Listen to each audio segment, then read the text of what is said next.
was precious. Caleb! I first experienced The Lord of the Rings in 2001 when the Fellowship of the Ring film was first released. I was 13 years old at the time, so a story about goblins and wizards and trolls and elves and big fire demons was exactly the sort of thing that I was interested in. And as soon as I saw that first film, I fell in love with the story pretty much immediately. I hunted down a copy of The Hobbit and read it in about a week, and then I started reading through the Lord of the Rings books as well. Now, those did take quite a bit longer than a week to read. But by the time that The Return of the King film was released a couple of years later, I was obsessed. I hunted down anything that I could read about the stories. I watched the DVDs religiously, including the extended editions and all the behind-the-scenes special features, listening to audio commentaries, playing loads and loads of Lord of the Rings video games over the years.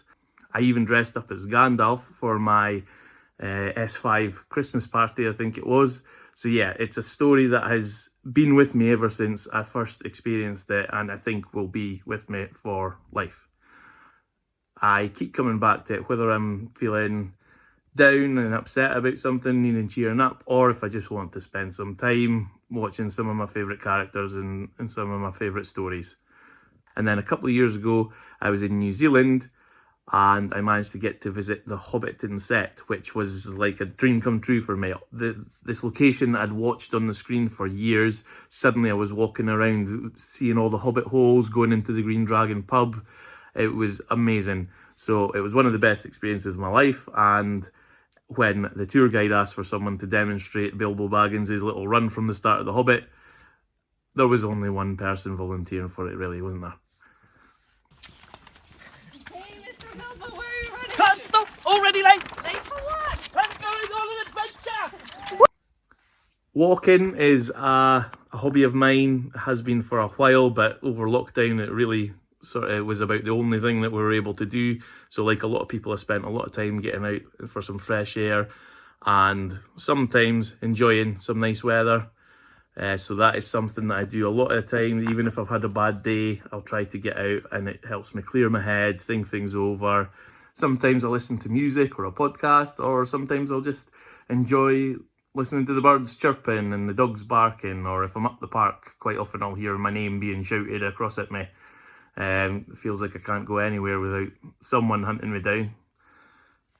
So when I found out that there was a Lord of the Rings themed walking challenge, it just sounded like the absolute perfect thing for me.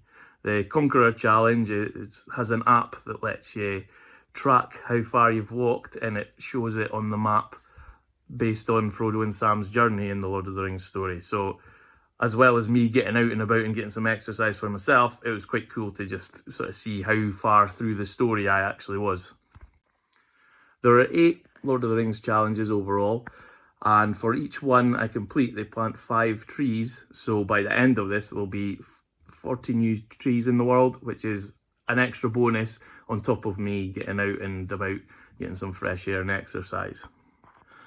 And since I was doing the challenge anyway, I thought, why not try to raise a bit of money for it as well? So I decided that since walking is one of my strategies I use to look after my own mental health, I would pick a couple of mental health charities to try and raise some money for. Health in Mind does some brilliant work with people across Scotland, and Quarriers in particular works with young people, which as a teacher, I can see the importance of looking after young people's mental health every day. I've had pupils in the past that have worked with Quarriers, and I know just how important their work is. So being able to raise some money for those charities and help them keep doing the brilliant work that they do is an added bonus on top of everything else. So thank you so much to everyone that has donated to support the charities or has cheered me on with my walking. It is all so much appreciated. And remember, even the smallest person can change the course of the future.